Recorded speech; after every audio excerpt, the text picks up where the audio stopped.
another beautiful Sunday afternoon. This is Robin Mines. Welcome. My name is Abel Cabo Wheelchair, and thanks a lot for joining us. We're just around the corner.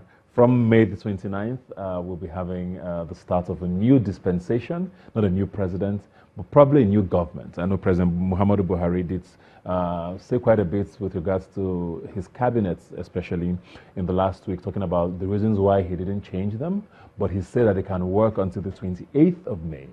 That's when I guess they will be scrapped, and then a new government will be formed after the after the swearing in again on the 29th of May, which is sometime this week. So looking forward to a new government, looking forward to great things for Nigeria, the start of another 4 years. Hopefully it brings greater things for the nation. A lot of promises were made by the APC government, and with all the plans they have for the economy, for security, for corruption, we do hope that all of these things work out for Nigeria, because there's a lot of things going on that are not very exciting and not very happy to hear. I mean, Zamfara was in the news again last week. There's a lot of insecurity issues going on there. But the Supreme Court did say that all APC candidates who ran for office in that state were invalid, pretty much. So everybody who came second in the election in Zamfara State on all levels will be taking office on the 29th of May. That was a major highlight of the week. So the Supreme Court, of course, still has the case of the president himself and his opponent from the elections, Atiku Abubakar. We will be watching that space closely. It's never happened in the country. Nobody's sure what's going to happen there. Both sides say they have a good case. But until then, we'll be forming a new government, and Nigerians can only do their best to support Mr. President. We talk about politics a lot on this show, but we want to start off this week completely different. Looking at Nollywood and what it has done so far with regards to movies and creating jobs and the economy, and what the future holds for the industry, especially with regards to the economy. And, just technically, I have here with me Adekunle Adejuyigbe, No Dash, I believe is what everybody calls you. Thanks for being here today. Thanks for having me. Okay, let's look at, I want to start with awards. A lot of people say we don't need awards to be validated, but at the same time, I always see people who say things like, oh, Nollywood has never been nominated even for an Oscar for a foreign language film. It's almost as if that's supposed to be the benchmark to say that, okay, we have arrived. Do you think we need that? Whether we do or not, do you think we're ever going to get there? And how soon do you think? Well, do I think we need that? It's on two levels, right? Do we need that to validate us as filmmakers, as an industry that's viable? No. But on the other level, if Nollywood film won an award, it would definitely put us on certain parts of the map, on the world map, where it wouldn't be a bad idea to be. Yeah. Do you understand? So I don't think we should leave for the Oscars. Maybe we should think about creating our own version of the Oscars. I mean, the AMVC. Yeah, exactly. The AMAs, the AMVC, exactly. They're all the AMA, AMC, all of them are there. Maybe we should just elevate them. That's what I would think. But it doesn't hurt to win, to be recognized. So you think it helps more with putting us out there as against validating us? Absolutely. It doesn't tell us who we are. Nobody, we're the only ones who can say who we are. Yeah. And that's it. You've been in the industry for quite a bit. You've done movies. You've even taken your movies international as well. Yeah. You've been in festival circles. Yeah. What is the impression of Nollywood? I know there was a time where it was seen as this place where people just throw out movies, that there was no quality. But we in Nigeria can see that things are different now. Yes. The movies, there's a lot more quality. Acting is way, sharper. Technically, we're doing quite well. Yes. Is that reflected from the international audience as well? Do you think they're starting to see us seriously as well? Yeah, the key word is starting, right? They are beginning to see us differently. 2015, the festivals I was at 2015, the way we were perceived, when you had a conversation, they're like, a lot of times when they feel you're having a conversation with a bunch of filmmakers or people from the festivals, and they see that you know what you're saying, they assume you're Black American. And I get that a lot. So when you say Nigeria, they're like, oh, you're from Nigeria? Yeah, I am from Nigeria. I'm 100% Nigerian. So it's the impression you get. But I had a film in the festivals last year, and the impression was a lot different. Because at the end of the day, they judge us based on the content. And all the impressions they've had so far was really because of what it's saying. Not because they just didn't like our films or whatever. They saw we criticized those films too. And now as the films get better, of course the impression will keep changing. And that's where we are now. We're at a point where people are beginning to listen. Right? They really are beginning to listen. They're beginning to have serious conversations. They're beginning to see that, oh, we can talk to these people. These people understand what film is about and the impact of film on the society. You understand? And that's where we are at this point. I know money is always a big conversation with regards to filmmaking anywhere in the world. Yes. It's the reason why Hollywood is what it is. I mean, we're seeing movies breaking $1 billion yes. almost on a regular basis now. Yes, it's like yes. every year there's 2 or 3 that the majority of that money is on foreign markets. Yes. So I want, that brings my question now to, money. Yes. One of the biggest, complaints you hear from people who do movies in Nigeria is, well, there's not enough money to execute the kind of storylines yes. that would not draw as much criticism as we draw. So we have to keep the stories as simple as possible, with regards to budget. Now, where do you see that money coming from? Have we sort of exhausted our options locally? Is it time to start looking internationally? And how viable is that option looking with regards to those major studios being interested in us? Actually, I don't think yes, the availability of money for the filmmakers is a problem, but we can't say there's no money locally. People have money in Nigeria. I mean, just look at the cars you see every day. People have money. Do you understand? So that is not the problem. The problem I see is that we haven't built ourselves to be attractive to the people who can fund these things. But we are beginning to get there. Do you understand? There are people who can raise $200 million for a film. Do you understand? There are companies that are funded locally and they are raising that kind of money. So the money is there. We can't, even internationally, right? It's the same conversation. Anybody who invests in your film, it's because they want to make their money back. It's not because they want to dash you money or because they love your or they love you or they like your face. It is a business. So we have to build the business part of the industry to a point where filmmaking now becomes financially viable, where people see it as, oh, I can put money into this and get so back within a certain period of time. Is it a distribution issue? Because I hear complaints a lot about not enough cinemas. Do you think that is really the problem? I think that is a part of the problem, but I don't think that is the problem. Honestly, I think it's just because that's where we are. This new Nigerian cinema is very young. And all industries go through these stages, right? Where at first you start and people are like, what are you doing? And then people now start, years ago, people would be like, oh, they don't want to pay attention to Nigerian films. But now, you can't, if you're Nigerian, even if you're not Nigerian, you will know that there's something going on in the Nigerian film industry. And there are consistently films coming out, they're making money. That is only going to increase, you understand? And also, as regards building cinemas, it is a business. People can build 1,000 cinemas by next week. I mean, that's an exaggeration, but you understand. They can, but are they going to get their money back? A majority of Nigerians... Are they going to get their money back? Yeah, but that's the thing. A majority of Nigerians, let us be real, they don't watch Nigerian films. A lot of people proudly say to you, I don't watch Nigerian films. They brag with that. And it's not because they're not patriotic. It's because they haven't found the kind of content that they would enjoy. So once the content improves, more people are going to watch. There's going to be an increased demand for the product, which is the films. And then, of course, you can now build cinemas that will cater to this. Yes, there's also the market where certain places in Nigeria where you can't build, where it's not financially advisable to build the mega structures, where you can look at community cinemas. These are people who consume local DVD films on a regular basis. Yeah. Do you understand? That's also something to be explored. But it's a business, and we are growing. I think it's a matter of time, really. Yeah. Do you understand? Because I asked that about distribution, because streaming is now a big deal around the world. Yes, it is. I think I see an article every week about how streaming services are going to kill television, are going to kill the cinemas. Yes. A lot of the festivals are quote unquote even threatened by a company like Netflix, where they don't even admit their movies because but it's something that can't be stopped, And I know we have a few of them locally, but do we have enough is it something that should be explored more, maybe? I know we had Genevieve Unaji, who at the beginning of the year was picked up by Netflix, you yes. know. So at least we have that one story now. We have a few people who have their movies on Netflix after they've premiered. But Yes. is this something that you think is going to become more the norm? I think... Or should be explored even more? Yeah, I think it's unavoidable.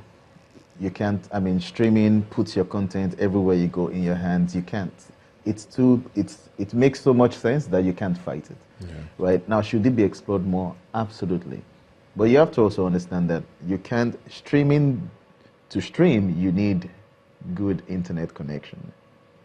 And that is not about the film business. That's technology in Nigeria. Do you understand?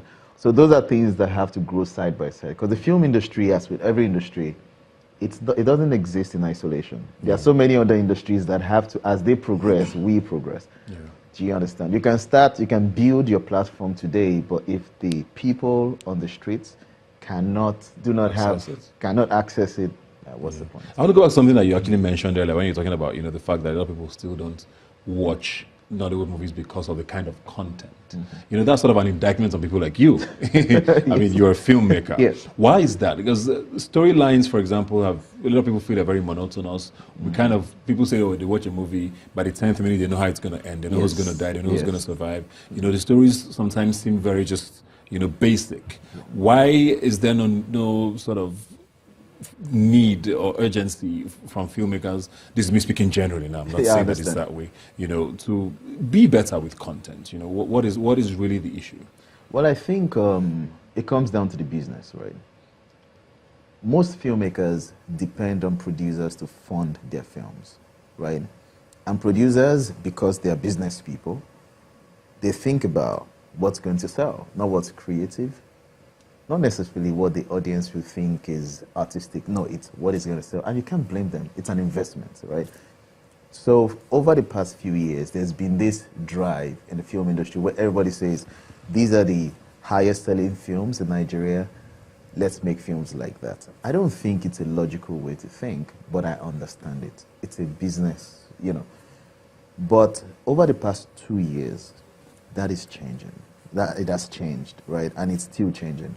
Because we have now seen that a decline in those kind of films. For a while, it was all about comedies.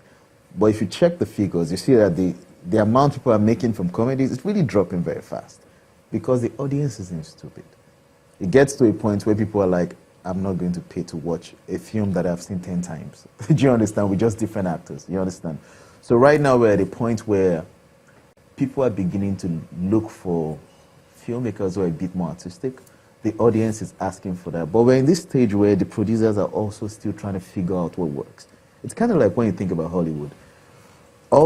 Think about superhero movies, the CGI, movies that have lots of CGI. It's the same complaint. The studios will fund the films that have sold, the kind of films that sold in the past. Because there's precedence to prove that they won't lose their money. Do you understand? So I feel there are definitely a lot of filmmakers who are doing better stuff, who will not do certain kinds of stories, whose stories are really interesting. A lot of times you see all these films in festivals. But we now need to find producers who are bold enough to support them. Do you understand? It's that marriage that... Because I would hear a lot in the past, oh, the viewers are not sophisticated enough. This is what the viewers want. And I always found that very weird because I'm like, I know people who want to watch. Yes. You know, nobody's asking anybody to do, I don't know, a superhero sci-fi action movie. But I mean... tell a good story. What about acting? What about acting? Because, I mean, we have good actors, we have great actors, we have people who do great work, but it's also usually a complaint, you know, like, this isn't... It's almost sometimes, there's almost a feeling that maybe directors here sometimes just want to get the work done. I mean, Nollywood has a reputation globally of shooting films in the shortest amount of time. So it's almost as if, just leave it like that, let's move on to... There's almost no a deliberate effort to just be in a hurry, you know, and not get things done properly. Yes. Well, the thing is, it's a combination of all the factors. Sometimes some directors are in a hurry. And there's something I've noticed in the past few years.